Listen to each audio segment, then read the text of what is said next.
여러분들은 모험을 좋아하십니까? 저는 성향상 모험을 그리 즐기지는 않습니다. 저는 돌발적인 것보다 계획적인 것을 더 좋아합니다. 성격과 성향은 각각의 다 일장일단이 있기 때문에 좋고 나쁨으로 판단할 수 있는 것이 아닙니다. 돌다리도 두드려 가면서 건너는 사람이 있어야 꼼꼼하게 일을 처리할 수 있습니다. 또 과감하게 도전하고 행동으로 옮기는 사람이 있어야 일이 진행이 됩니다. 이런 상반된 성향을 가진 사람들이 조화를 이루면 그 자리에 뭔가 역사가 일어납니다. 생각해 보십시오. 모두가 신중하게만 하면 도무지 일이 진척이 되지를 않습니다. 말만 무성합니다. 마찬가지로 모두가 행동대장이면 또 일이 되지 않습니다. 여기저기서 돌발 상황이 터져서 말끔하게 일처리가 되지 않습니다. 뒤처리하다가 세월을 다 보내고 맙니다. 요즘 젊은 세대들을 중심으로 MBTI 성격 유행 검사라는 것이 재유행하고 있습니다. 만약 나오미와 룻이 MBTI 검사를 했다면 어떤 결과가 나올까요? 지난주에 나오미는 보아스가 기업 물을 자가 될 수도 있지 않을까 그 희망을 품고 룻과의 만남을 주도 면밀하게 준비하는 내용을 살펴보았습니다.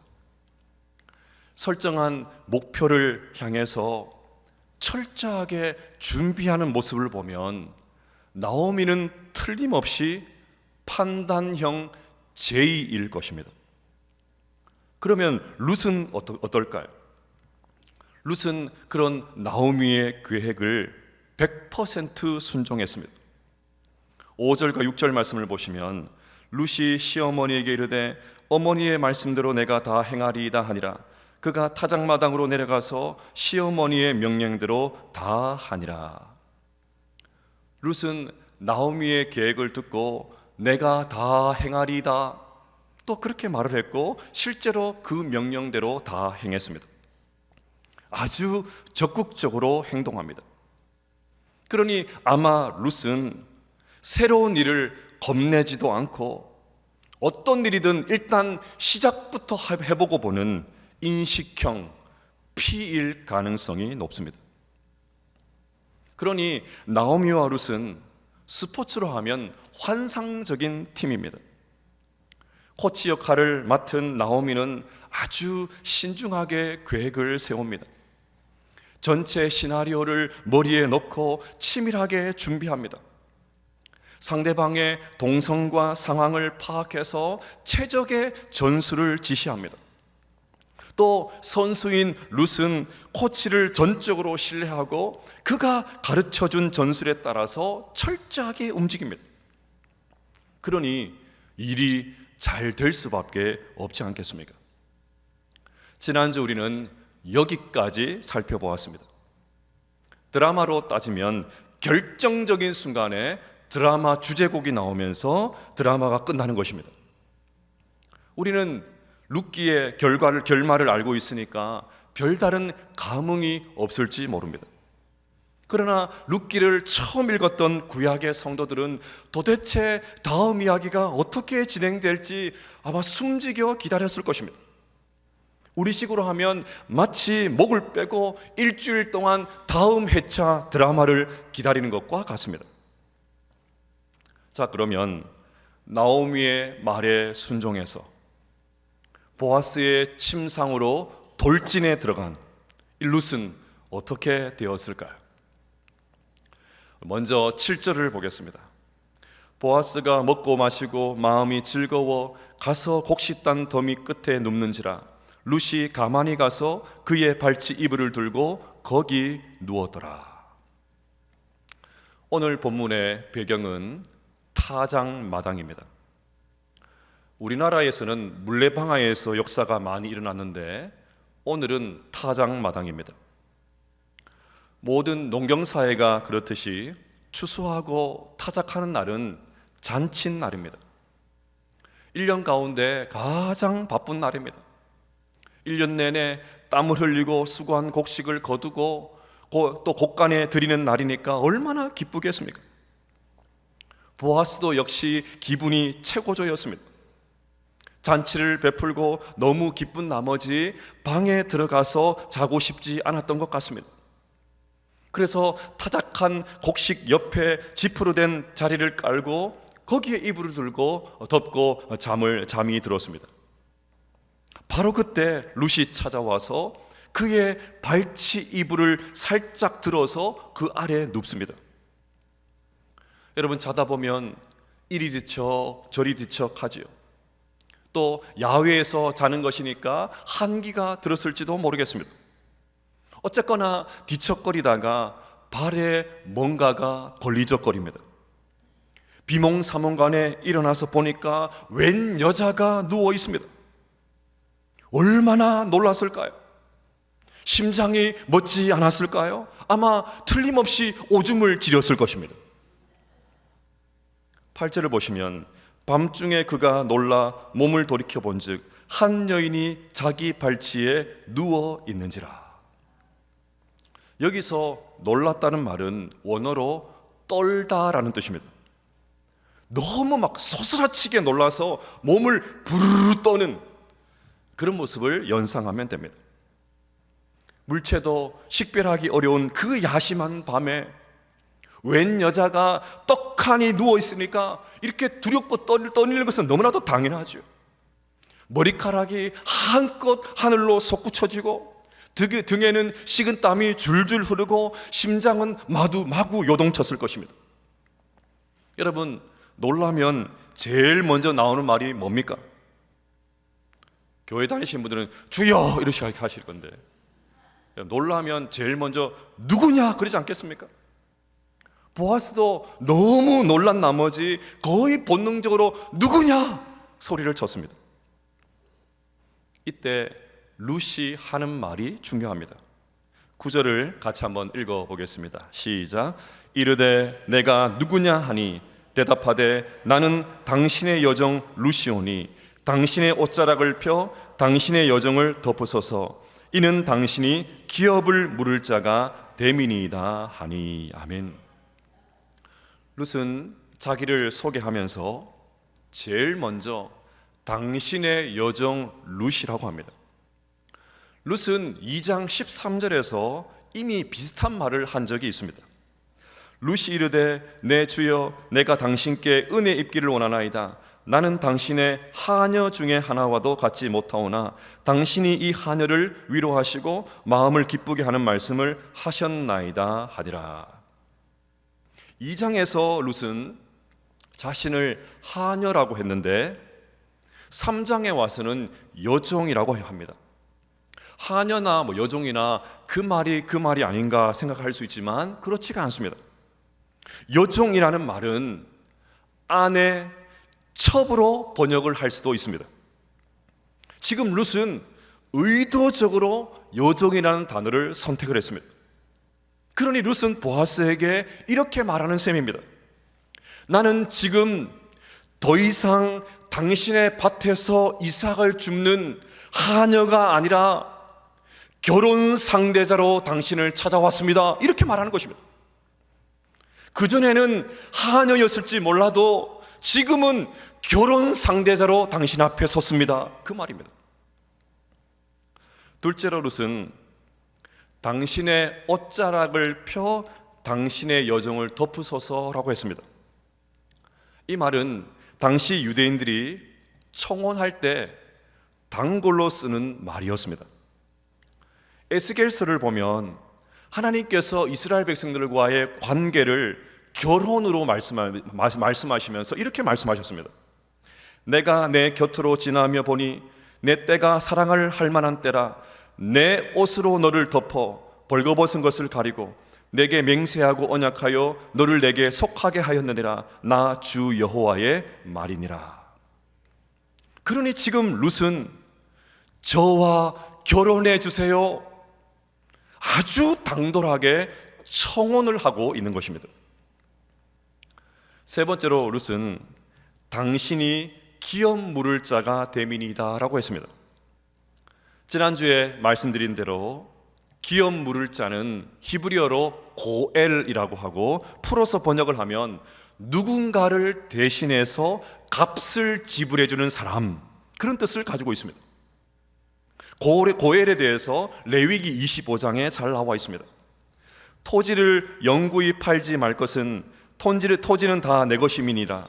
너희는 거류민이요 동거하는 자로서 나와 함께 있느니라. 너희 기업이 온 땅에서 그 토지 무르기를 허락할지니 만일 내 형제가 가난하여 그의 기업 중에서 얼마를 팔았으면 그에게 가까운 기업 물을 자가 와서 그 형제가 판 것을 물을 것이요. 고엘은 크게 세 가지로 정리할 수 있습니다. 먼저 친족 중에 어떤 사람이 너무 가난해서 자기 땅을 팔아버렸으면 가까운 친족 중에 한 사람이 그 땅을 다시 사가지고 와서 그 사람에게 돌려줄 수 있었습니다. 또 하나는 너무 가난해서 종으로 팔려간 사람이 있으면 친족 중에 가까운 사람이 몸값을 대신 지불해서 다시 팔려간 그 사람을 데리고 올 수가 있었습니다. 마지막으로 친족의 형제가 자기 아내를 두고 홀로 남겨둔 채 죽으면 가까운 친족 중에 한 사람이 그를 아내로 맞이하여서 대를 이어주게 했습니다. 그러니 지금 룻은 이 고엘 제도에 근거해서, 세 번째 고엘 제도에 근거해서 이렇게 말하고 있는 셈입니다. 보아스, 당신은 저와 결혼할 의무가 있습니다. 저와 결혼할 대상이십니다. 따라서 지금 룻은 여종, 옷자락, 기업 물을 자, 이 세 가지 강력한 표현을 써가면서 아주 노골적으로 보아스에게 결혼을 요구하고 있는 것입니다. 이제 보아스의 대답을 한번 들어보겠습니다. 프로포즈를 보아스가 받은 것 아니겠습니까? 프로포즈를 받은 보아스, 어떻게 대응했을까요? 먼저 보아스는 룻을 안심시킵니다. 11절을 보시면 그리고 이제 내 딸아 두려워하지 말라. 두려워하지 말라. 보아스는 룻의 마음에 있는 두려움을 포착을 해서 두려워하지 말라고 안심을 시킵니다. 여러분, 룻의 입장을 한번 헤아려 보겠습니다. 룻에게 어떤 두려움이 있었을까요? 생각을 해보면 우선 거절당할 두려움이 있었을 것입니다. 지금 룻은 아주 적극적으로 구애를 하고 있습니다. 요즘도 누가 먼저 대시를 했네, 누가 먼저 좋아하네, 이런 것 가지고 연인들이 자존심 대결을 하지 않습니까? 지난주도 말씀드렸죠. 제가 처음에 우리 아내를 좋아서 쫓아다녔는데 나중에는 저희 아내가 저가 좋아서 쫓아다녔다, 그 말씀 드렸지 않습니까? 결혼한 지 20년이 됐는데도 그 자존심 대결을 하고 있는 거예요. 그런데 그 고대 사회에서 여자가 이렇게 마음먹고 적극적으로 먼저 행동을 했는데 거절당하면 얼마나 부끄럽겠습니까? 거절은 누구에게나 상처로 남는 법이죠. 또 하나는 성적으로 착취당할 두려움이 있었을 것입니다. 제 발로 룻이 찾아왔으니까 보아스가 나쁜 마음을 품고 룻의 몸만 건드리는 그런 상황도 얼마든지 생각해 볼 수가 있습니다. 그냥 이용만 당하고 버림을 당하는 것입니다. 성경에 그런 이야기가 나옵니다. 암논이 그렇게 연모하던 다말을 억지로 추행합니다. 끝까지 거부하는데도 불구하고 억지로 추행을 합니다. 그렇게 사랑해서 그런 일까지 저질렀으면 책임을 져야지요. 그런 일이 일어나면 안 되지만 그런 일을 했으면 남자가 책임을 져야 되지요. 그런데 암논이 돌변합니다. 사무엘하 13장 15절을 보시면 그리하고 암논이 그를 심히 미워하니 이제 미워하는 미움이 전에 사랑하던 사랑보다 더한지라 암논이 그에게 이르되 일어나 가라 하니, 자기 욕정을 다 채운 다음에 꼴도 보기 싫으니까 가라는 것입니다. 룻의 입장에서 생각해 보면 얼마든지 이런 시나리오도 생각해 볼 수가 있는 것입니다. 그리고 또 하나 생각해 볼 수 있는 것은 나쁜 소문에 대한 두려움입니다. 보아스가 룻을 못마땅하게 여기고 룻의 행동을 폭로할 가능성도 있지 않겠습니까? 온 동네에 소문을 낼 수도 있습니다. 모압에서 온 여자의 행실이 어떠어떠하다. 그렇지, 이방 여자가 어쩔 수 없구나. 성실할 줄 알았는데 속으면 안 된다. 아주 착한 자부인 줄 알았는데 보통 여자가 아니더라. 룻의 입장에서 이런 나쁜 소문이 나면 정말 견딜 수 없지 않겠습니까? 더 이상 베들레헴에서 살 수가 없지요. 보아스는 이런 두려움을, 룻 안에 있었던 이런 두려움을 그대로 읽어냅니다. 여러분, 사실 룻이 나오미가 시키는 대로 순종하기는 했지만 이 자리에 오기까지 얼마나 마음이 힘들었겠습니까? 얼마나 마음이 고통스러웠을까요? 누가 봐도 오해를 살 만한 행동 아닙니까? 룻의 눈동자에 두려움이 가득했을 것입니다.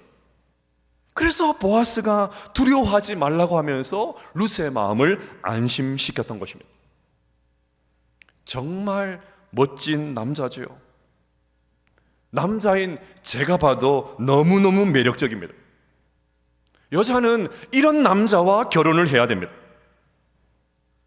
이미 했으니까 물을 수도 없고 심심한 위로의 말씀을 드립니다. 아직 미혼인 우리 자녀들이 이런 보아스와 같은 남자를 만나는 복이 있게 되시를 주의 이름으로 축복합니다. 동시에 저를 포함해서 모든 남편들이 보아스가 될 수 있게 되시를 주의 이름으로 축복합니다. 남자분들이 아멘 하셔야 되는데 여자분들이 더 크게 아멘 하시요. 다시요. 남자분들만. 저를 포함한 모든 남자들이 보아스가 될 수 있게 되시를 주의 이름으로 축복합니다. 아멘 하셨습니다. 룻을 안심시킨 보아스는 다음으로 아주 진중하게 일을 처리합니다. 어찌 보면 룻의 무례한 침입에 대해서 보아스는 발끈하지 않습니다. 야밤에 아주 독특한 프로포즈를 받았지만 보아스도 싫지가 않습니다. 보아스도 룻이 마음에 들었던 것입니다. 그러면 일사천리로 일을 진행해도 될 것 같습니다. 쇳불도 당김에 빼라는 말이 있지 않습니까? 물 들어왔을 때 노저어라 그런 말도 있지 않습니까? 그냥 망설이지 말고 주저하지 말고 결혼을 추진해도 될 것 같습니다.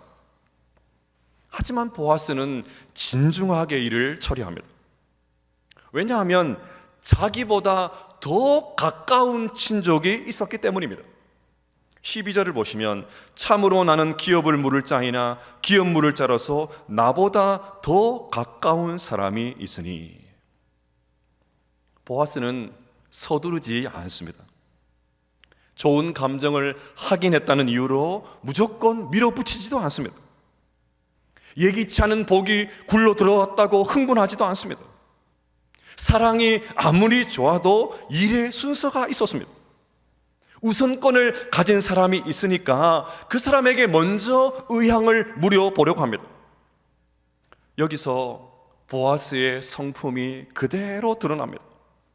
나도 지금 룻을 아내로 맞고 싶지만, 그래서 룻의 이 어려운 형편을 한 방에 좀 해결해 주고 싶지만 다른 사람의 차례를 가로채지 않겠다는 것입니다. 법적인 절차를 밟겠다는 것입니다. 무슨 수를 써서라도 일을 빨리 처리할 수 있었지만 율법이 정한 수순을 밟겠다는 것입니다. 정도를 걷겠다는 것이죠. 그리고는 말합니다. 13절 상반절을 보시면 이 밤에 여기서 머무르라. 여러분, 보아스가 그냥 돌려보내기 아쉬워서가 이런 말 하는 것이 아닙니다. 좀 더 시간을 좀 갖고 싶어서 그러는 것도 아닙니다. 지금 타작마당 부근에 나가다가 사람들의 눈에 뜨면 의심을 살 수 있지 않겠습니까? 혹시 사람들이 오해해서 룻이 창기짓을 했다 소문이 날 수도 있습니다. 그것까지 배려해서 계속 여기서 지내라고 말했던 것입니다. 또 13절 하반절을 보시면 아침까지 누워 있을지니라. 보아스는 룻이 아주 가까이 있었지만 그녀에게 손을 대지 않습니다. 그냥 조용히 머물다가 아침에 돌아가라고 합니다.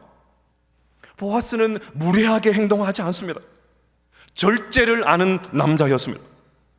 룻을 향한 보아스의 마음이 진심이었기 때문에 순서가 정리될 때까지, 그래서 합법적으로 결혼을 하기 전까지 그녀의 순결을 지켜주고 싶었던 것입니다. 아무리 생각해도 보아스 너무 멋있어요. 진짜 멋있지 않습니까?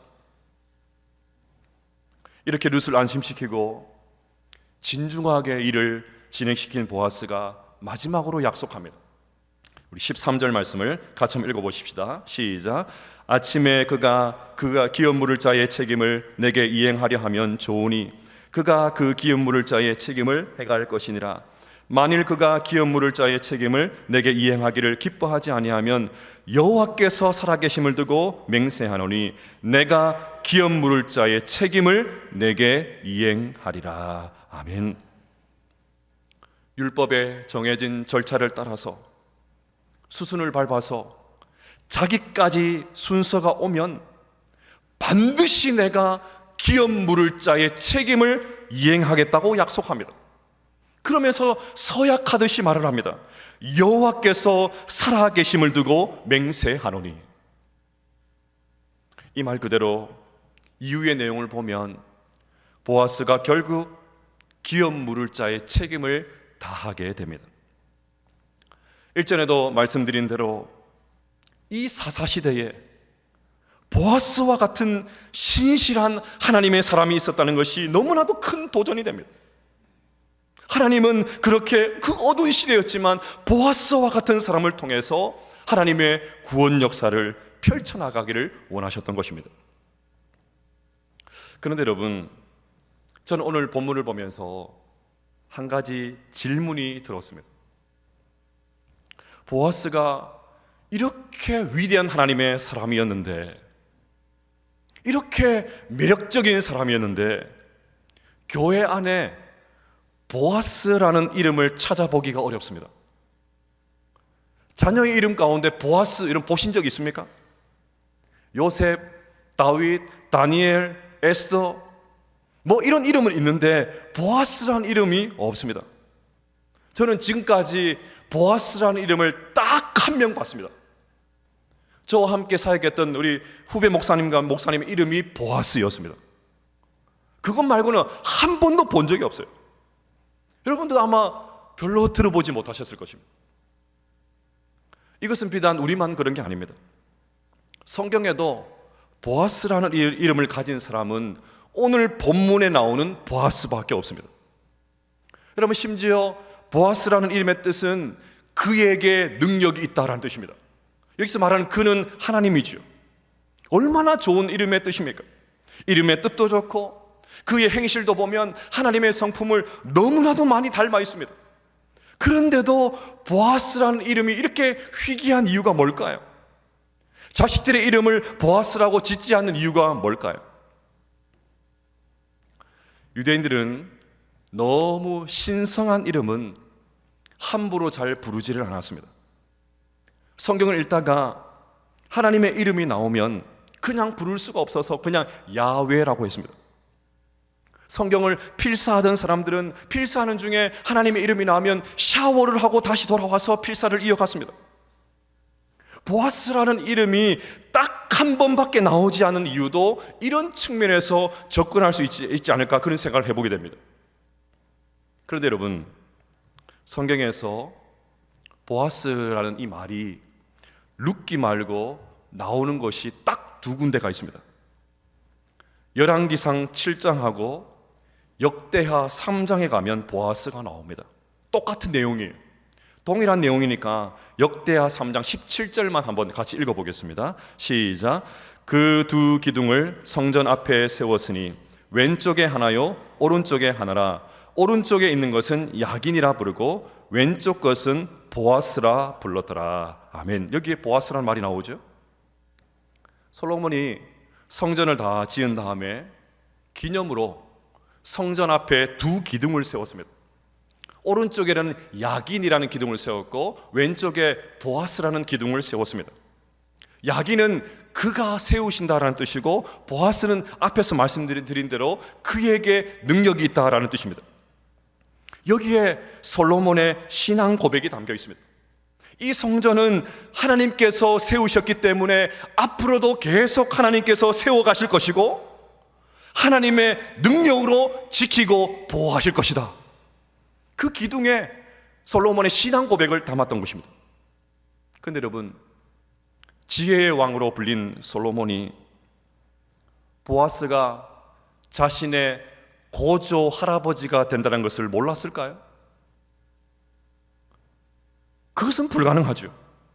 그런데도 솔로몬은 성전 기둥의 이름을 자기 고조 할아버지의 이름을 가져와서 와서 보아스라고 지었습니다. 이 말은 무슨 뜻입니까? 보아스를 자신의 선조 정도로 생각하지 않았다는 말입니다. 보아스를 성전을 지켜주시는 하나님으로 생각했다는 것입니다. 솔로몬은 보아스를 우리와 같은 사람으로 생각한 것이 아니라 성전을 지킬 능력을 가지고 계신 하나님으로 생각했던 것입니다. 여기서 우리의 생각의 지경을 조금 넓힐 필요가 있습니다. 이런 구약의 성전을 신약으로 가지고 오면 교회라고 할 수 있습니다. 그러면 교회를 보아스 하는 분이 누구십니까? 다시 풀어 설명하면 교회를 능력으로 지키고 붙들고 계시는 분이 누구십니까? 예수 그리스도이시죠. 예수님이시죠. 그러니까 여러분, 보아스는 예수 그리스도를 예표하는 것이었습니다. 보아스를 통해서 예수님을 볼 수 있어야 됩니다. 그러니 보아스는 예수님의 또 다른 이름이었던 것입니다. 그래서 성경 안에 보아스라는 이름이 하나님, 예수님을 가르치는, 그리는 그런 단어였기 때문에 감히 사람의 이름으로 쓸 수 없었던 것입니다. 여러분, 룻기를 보면 룻을 묘사할 때 자주 이방 여자라고 합니다.